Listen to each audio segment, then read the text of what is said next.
everybody. You're listening to Drew Duncan, courtesy of 99.5 ESPN Radio, Emporia's home for sports. Don't forget Facebook, Twitter, and Instagram are all at 99.5 ESPN.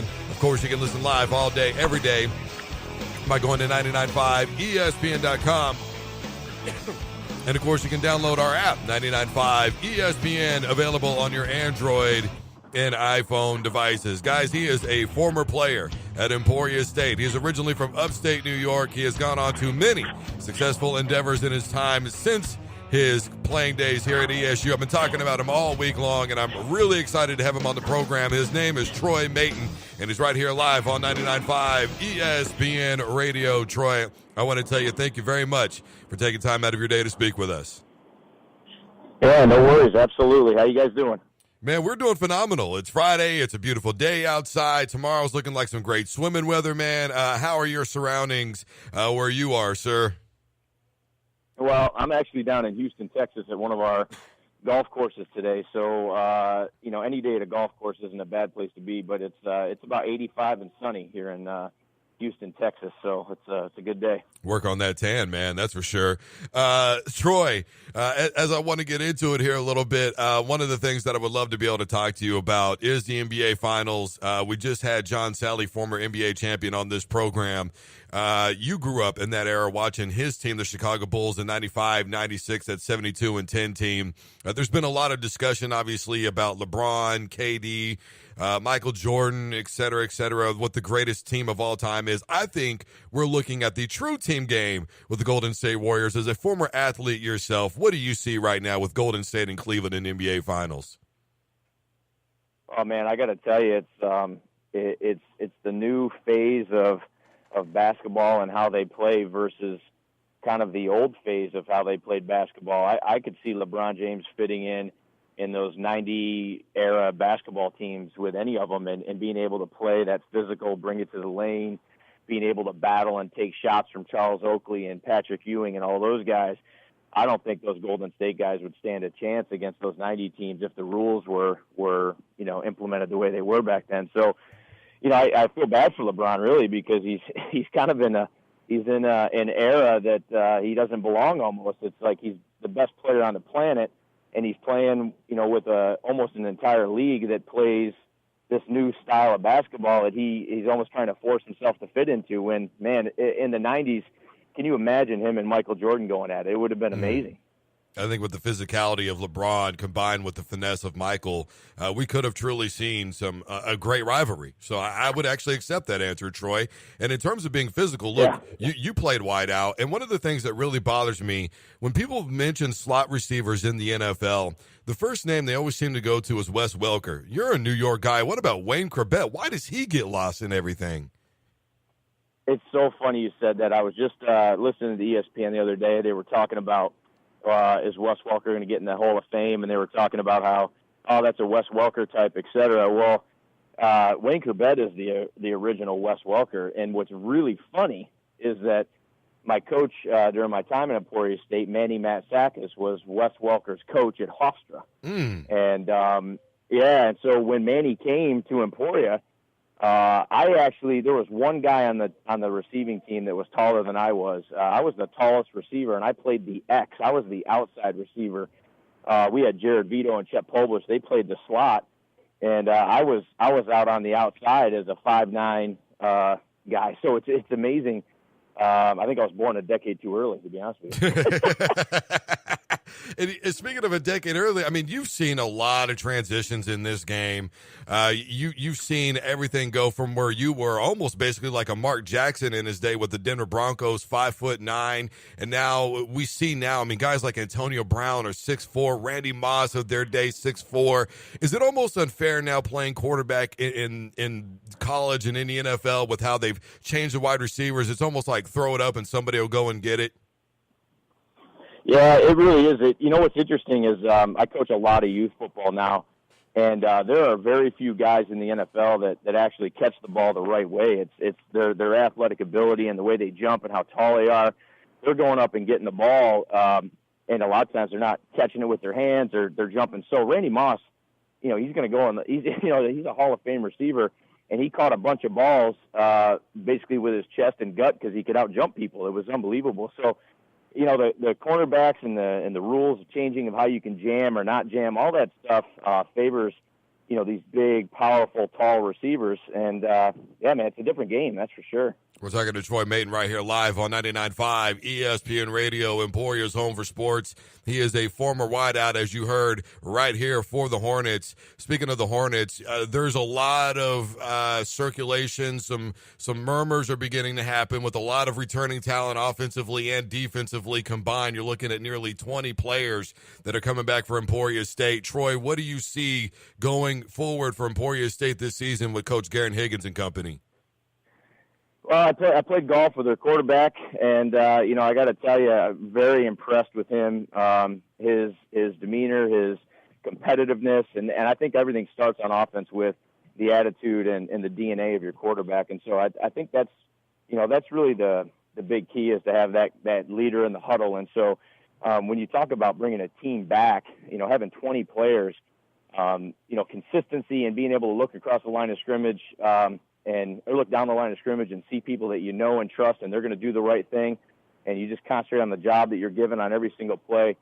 That's where you start to build this culture, this winning culture, and it's not just about talented people. It's about talented people that fit into roles. And so Coach Higgins, in my opinion anyway, has done a really good job of finding people that are very talented, but they're also committed to the roles that they're given. And so when you give somebody the confidence that they're going to be in that role and they're going to do the job that they need to do, and they're going to be there as part of a team that grows and continues to have that winning culture. You got to have student athletes who are going to have the grades to continue to be on the field, and that's how winning's done right there. He's talking about quarterback Braxton Marstall, who is an Emporia High kid and an Emporia State kid as well.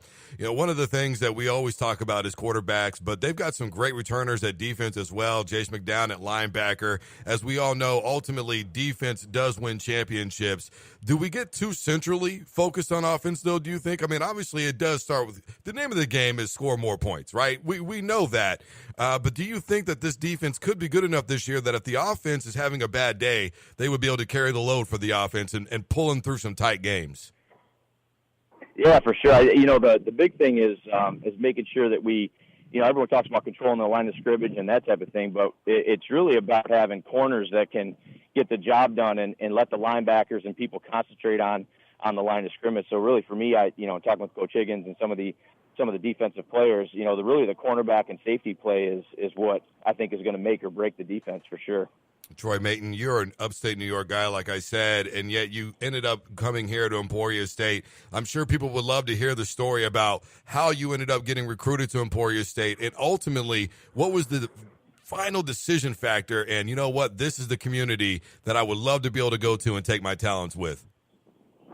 Yeah, for sure. So, in upstate New York, as you well know, there's really a Division I opportunity and a Division III opportunity for high school athletes. There's really no Division II schools up there that are prominent or have great programs. And so, if you go to a Division III school, you're paying your way. There's no scholarships, et cetera. And so it really forces a lot of athletes up in that area to be really good enough to get that, D1 scholarship to a Syracuse or a Pitt, or you're kind of resolved to a D3 environment, which, isn't bad, but for me, when I was coming out of high school, I was a first-team All-State receiver. We won the state championship. We went undefeated. I grew up in Syracuse. I wanted to be an Orangeman. Back then, it was the Orangeman, not the Orange. And, for me, that's all I wanted to do. I grew up wanting to do that. And that's when they had Donovan McNabb. They had Shelby Hill. They had Marvin Harrison, all those guys. And so, I remember being there, just sitting there going, I got more catches, more yards, than any of these guys that I'm trying to beat in this recruiting trip process. And, they didn't have a scholarship for me. They didn't even really consider a scholarship. And so it was frustrating for me, as a, 5'9" guy and fast, never dropped footballs, and right in their hometown, that's not the skill set they were looking for. And so I played in this game called the Acaro Classic, which is basically high school seniors, upstate versus downstate. And it's all first-team players playing against each other, and they play in the Carrier Dome. And my quarterback and I, we were both first-team players, and so we got invited to play in this game. And Emporia State came out and recruited that game. So they came out, saw a bunch of really talented players that some of them were getting D1 scholarships and some weren't. And they did their filtration process, figured out kind of where guys like me fell, and started talking to me about coming out and playing. And my grandfather was a mechanic, had no money. I was raised by my grandparents. I didn't really know my mom or dad growing up. And so, you grow up in that environment, and, your grandfather and grandmother are telling you, hey, if you're going to go to school, you got to find a way to go. And so I kind of had a responsibility to that talent. And if it was going to mean going to Kansas and not paying for school and having a great opportunity, that's great. But what's really great about Emporia is that I wanted to be a teacher and coach. And Emporia State's one of the best teaching programs in the country. So when you combine those two things, going out on a recruiting trip and seeing the community, everybody loves Hornet football. Everybody was walking around talking about the season coming up and all of those things. Quincy Tillman was the running back. He was from Buffalo. Spent time with him. And, ultimately it was a decision that, look, I want to go and I'm going to play football here. It's a great educational opportunity for me to be a teacher. And so those two things combined sold me on the school. Speaking of teaching, in your email that you send me, there was a phenomenal quote that's in there, Troy. And it basically, if I can kind of remember here, I'm maybe paraphrasing a little bit, too much ego will kill talent. Why is it you chose to put that quote in your email? I'll be honest with you. It's I've seen some really, really talented people, but not just in football, but in life, who just can't seem to have the perspective that it's not always about them and their experiences and what they do. It's about how they affect other people and how they do things that affect, whatever task or whatever thing that they're doing. And so the common denominator for a lot of people that ultimately alienate themselves from their team or whatever task they're doing is because of the ego. And so, that's just something that's always stuck with me is too much ego will kill your talent. It doesn't matter how talented you are if the ego is put you in a position to isolate yourself from your team. And so I talk about that all the time with my sales teams, and it's something I have as my screensaver, actually, which is really funny. We're talking to Troy Matin right here, former ESU grad. Troy, speaking of ego, there's a lot of things that have been happening with the Dallas Cowboys with Dez Bryant. Deion Sanders says that Jerry Jones just needs to apologize and make things right with Dez Bryant. Could you ever see that relationship going well, even if Dez were to come back to the Dallas Cowboys, or do you think that it's done, said, and over with Dez in Dallas? Well, I live in Dallas, so I listen to a lot of Dallas talk show and radio shows, and it's really hard not to be immersed in that. And being in the sports community there and knowing a lot of people with the Cowboys organization and the sales departments and things like that, it's a tough one, man, because this is not something that just came out of nowhere. I think that if maybe Dez had made a mistake or if there was something that was a isolated fracture in the relationship or something, maybe that's something you can do. But, when you break down a relationship over a long period of time, it's hard to mend it. It's harder to mend it than it would be if it was a quick fracture, And so I think that's probably the end of the road. I just could. Their egos are both amazingly large and warranted too. I mean, Dez is an incredible receiver. It's I just don't think he's the same guy he was. And Jerry Jones was taking this opportunity to do what, frankly, to be honest with you, which I think is kind of funny. It's what the Patriots have done 100 times. They've gotten rid of really talented people that are on the downslope, and nobody thinks anything of it. This happens one time with Jerry Jones, and people are making major news of it. I mean, go down the list of all the Patriot players that were released right at the, tail end of the apex of their career on the downside. And it's like, it's just the way the Patriots do it. But for some reason, this is like, nobody was talking about bringing back, Lawyer Malloy with the Patriots when, it's like, it just doesn't make sense to me. But Wes Welker would be another name that we could throw out there. He went to the Denver Broncos and didn't do really that great. Yeah, unbelievable. I mean, nobody was talking about bringing Wes Welker back to the Patriots. And, it's because there was, over a long period of time, Welker says some things and things happen. And then all of a sudden, you can't repair the relationship. But I don't know. I think it's funny that the things that are going on with Jerry Jones and Dez Bryant happen all the time with teams like the Patriots, and it's not big news anymore. So I think it's funny. I know you're an I know you're an exceptionally busy man. One more question, if I may, really quick, Troy. The Kansas City Chiefs this year made the decision to let go of Alex Smith. They're putting a lot of pressure on Patrick Mahomes. I think the hype train is getting bigger and bigger by the day for Mahomes. What do you see with the Kansas City Chiefs? I think their offense could be the best in the NFL, provided that Patrick Mahomes plays within himself and lets that talent around him kind of take lead for him. How do you see it with the Kansas City Chiefs this year? Man, I got to tell you, it's funny you mentioned Alex Smith. He is probably the biggest what if with quarterbacks in the past decade and a half. I mean, that guy has had more offensive coordinators and head coaches.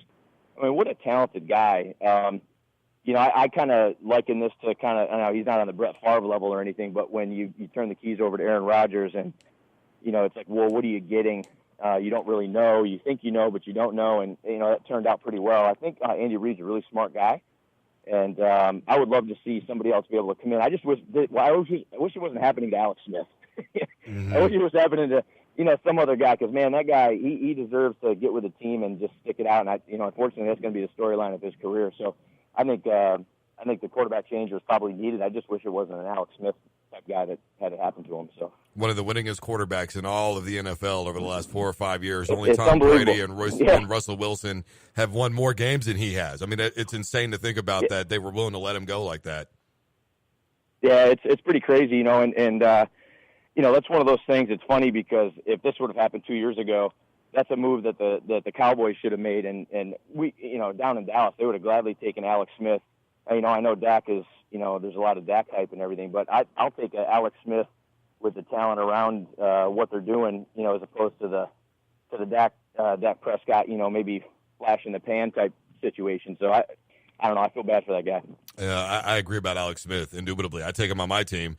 Troy, this is the opportunity that I give all of my guests, sir. You are certainly no exception to the rule. Anything that you want to say that's on your mind, there's no right or wrong answer here. The floor is 100% yours, Mr. Matin. Yeah, listen, man, I appreciate you having me come on. I don't pretend to know, everybody's situation, but I can tell you that there's a lot of guys out there that are my size with, my circumstances and, that may not be, thinking that they can fulfill their dream of playing college football. And I would suggest keep your mind open to opportunities like an Emporia State or a college that's willing to take a chance on you, because the love affair starts there, right? The love affair starts with somebody wanting you to come and play for them. And even though it may not be, where you thought you were going to grow up or the jersey you wore when you were 10 years old, et cetera, it can turn into an incredible lifelong connection with the university. If you're talented, stick with it. You have a responsibility to your talent. Let it follow you where you need to go. And, it's one of those pieces of advice I give anybody that's talking about doing stuff like that. It's, hey, man, follow whoever's willing to give you the opportunity, and the relationship will build from there. And that's kind of the advice I would give to anybody that was in my situation. Seize the moment. Absolutely. Troy, it was a real pleasure to be able to speak with you. Congratulations on all of your success for life after Emporia State. You're a true story of overcoming situations and not allowing those to affect you later on in life, sir. And I think that the message that you bring to the table is more than incredible. Thank you so much for giving us your time today. Hey, no worries. Thanks for having me on, and go Hornets. There you go. All right, everybody, Stingers up. This is Drew Doken live on 99.5 ESPN Radio, Emporia's home for sports. His name is Troy Matin, former ESU grad. We got plenty more to get to right after this. Don't you dare touch that dial.